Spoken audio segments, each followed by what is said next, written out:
Welcome back to the Channel One newsroom here on Channel One TV. Let's now focus on education. Minister for the sector Haruna Iddrisu has called on the Ghana Education Service and heads of second cycle institutions to take firm control of students' behavior in schools. His remarks follow a growing debate on social media over student hairstyles and grooming standards in senior high schools.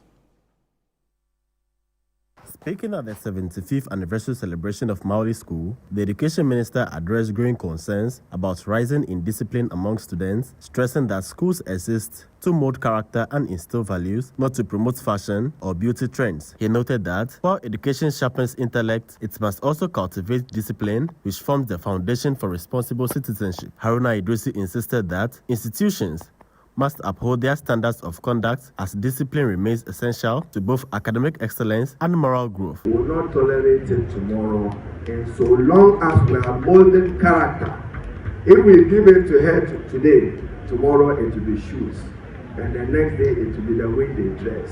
Therefore, as part of our disciplinary measures, headmasters and GES, you are accordingly empowered to take full control of how students behave on your campuses. So anybody who thinks that your child will walk into any institution of learning as if that child, forgive my words, was to attend a beauty contest, the school environment is not for that purpose and not cut for that purpose, and we will not tolerate that as an institution.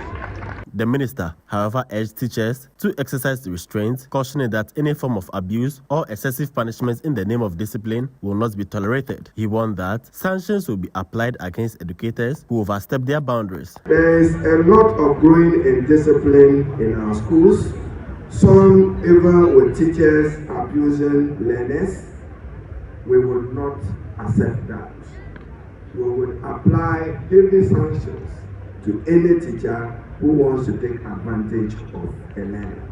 Meanwhile, parents remain divided on the matter. Some support the minister's call for stricter discipline, while others believe schools should use the debate as an opportunity to educate students on proper hair care rather than enforcing uniform haircuts. They argue that such an approach will promote hygiene, self-care, and responsibility among students without undermining discipline. Hair will grow, it's just hair.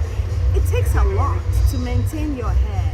So you don't want to wake up in the morning, washing, showering, getting ready for school and doing your hair. So I completely side with the minister. I believe charity begins at home, and every institution has its governing principles. You know, there is culture and tradition, and we are Africans, so we need to go according to that. We need to make our women very confident in their natural hair, and I think one of the ways to do that is to even teach them how to keep their natural hair in secondary school. While calls are being made for students to maintain decent haircuts in schools, others say such opportunities should be used rather to teach students how to maintain natural hairs. Reporting for Channel One News from the Mauli campus here in Ho.